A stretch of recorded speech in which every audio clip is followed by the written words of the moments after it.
I'm Mark Johnson, and today my boys from Artisan Restoration are with me on a barn foundation restoration project over by Red Wing, where we've taken out 32 feet of wall, stone wall like that down there, and we've formed a new wall with our form system, and we're replacing a 24-inch stone wall with an 8-inch concrete wall.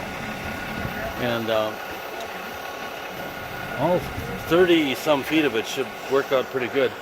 My concern is the last 2 feet where we had to enlarge the wall to 24 inches right over here. And so this wall over here is 2 feet thick.